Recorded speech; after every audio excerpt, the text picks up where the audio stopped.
Partition करें तो paediatric ICU में हमारे पास 12 बेड है, न्यू बॉर्न एसएनसीयू के लिए 14 बेड है और एडल्ट आईसीयू में 4 बेड है। कुल 30 बेड्स हैं मेरे पास।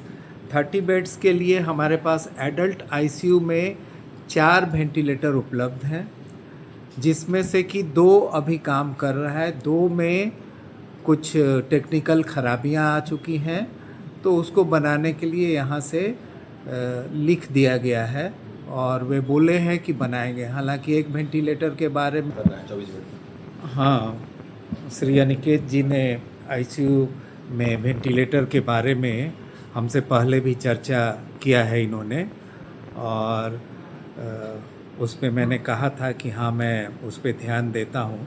हम लोगों के पास आईसीयू के रूप में करीब समझ लीजिए कि न्यू बॉर्न बेबी से लेके एडल्ट आदमी तक हमारे यहाँ 30 बेड है। यदि बेड का हम लोग पार्टीशन करें तो पेडियाट्रिक आईसीयू में हमारे पास 12 बेड है, न्यू बॉर्न एसएनसीयू के लिए 14 बेड है और एडल्ट आईसीयू में 4 बेड है। कुल 30 बेड्स हैं मेरे पास। 30 बेड्स के लिए हमारे पास एडल्ट आईसीयू में 4 वेंटिलेटर उपलब्ध हैं, जिसमें से कि 2 अभी काम कर रहा है, 2 में कुछ टेक्निकल खराबियां आ चुकी हैं, तो उसको बनाने के लिए यहाँ से लिख दिया गया है और वे बोले हैं कि बनाएंगे। हालांकि एक वेंटिलेटर के बारे में उन्होंने बताया कि वो बनने की स्थिति में नहीं है, तो हम लोगों के यहाँ 2+1 3 कार्यरत हो जाएंगे।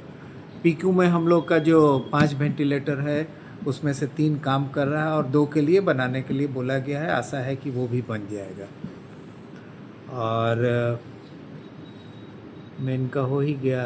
ओके सर, बेड बढ़ाया जाएगा या सर नहीं रहेगा? बेड बढ़ाने के लिए आईसीयू में हम लोगों ने लिखा है जी और बेड की संख्या बढ़ाने के लिए 50 का हमने डिमांड किया है। जी सर। अब नया भवन बनाने के लिए आशा है कि लोग यदि कर देते हैं और नया भवन बन जाता है तो कब तक आशा है सर? क्या विधानसभा से पहले, चुनाव से पहले हो जाएगा या कुछ उम्मीद है?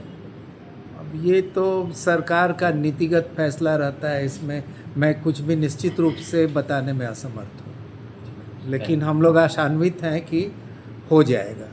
सर जो वेंटिलेटर खराब है उसके बनने के टाइम ड्यूरेशन के बीच में अगर कोई इमरजेंसी आती है तो कैसे मैनेज करेगा उसको? जो बाकी वेंटिलेटर है उससे जितना मैनेज होता है, प्लस ऑक्सीजन कॉन्सेंट्रेटर है, सिलेंडर है, और क्लिनिकली मैनेज करके उसको रेफ़र किया जाता है। यही बैकअप प्लान। तो जितना है उतना ही ना आदमी कर सकता है। मरीज को आदमी जितना हो सकता है उसका इलाज करके, यदि वेंटिलेटर खाली नहीं है तो उसको आगे के सेंटर के लिए रेफ़र कर दिया जाता है। अप्रॉक्सीमेटली टाइम ड्यूरेशन बता सकते हैं कि कब तक वेंटिलेटर ठीक हो जाएगा? देखिए, आइडियली तो ज़्यादा वक्त, हफ्ता दिन से ज़्यादा नहीं लगना चाहिए। अब बनाने वाली मिनिमम या मैक्सिमम बनाने वाले एजेंसी के ऊपर डिपेंड करता है कि वो कितने समय बना कर उसको कार्यरत कर देता है। लिख के दिए हुए कितना टाइम हो गया आपको? वो तो हमको कब लिख के दिए थे?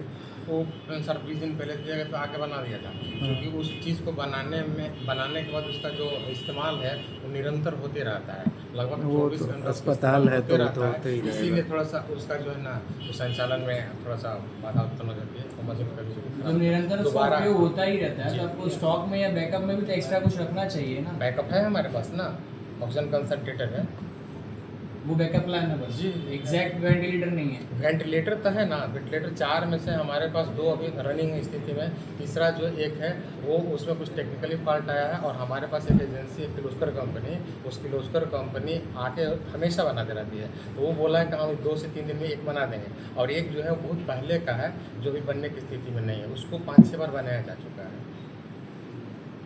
ठीक है सर, थैंक यू।